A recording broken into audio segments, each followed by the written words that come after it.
তোরা বাচ্চারা হাগার আর জায়গা পাস না, দেখে দেখে আমার ঘরের সামনে হেঁকে যেতে হবে। জোরে হাগা পেয়ে গেলে তো নিজের প্যান্টেও তো হাঁকতে পারিস, আমার ঘরের সামনেই কেন হাঁকতে হবে লাউরা?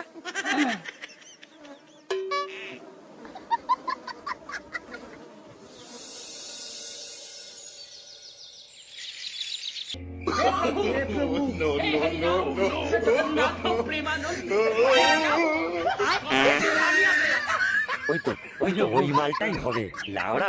শুয়োরের বাচ্চাকে আজ হাতে নাতে ধরবো।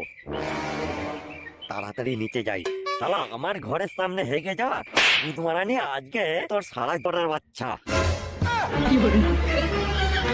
একদম পালাবি না, পালাবি না।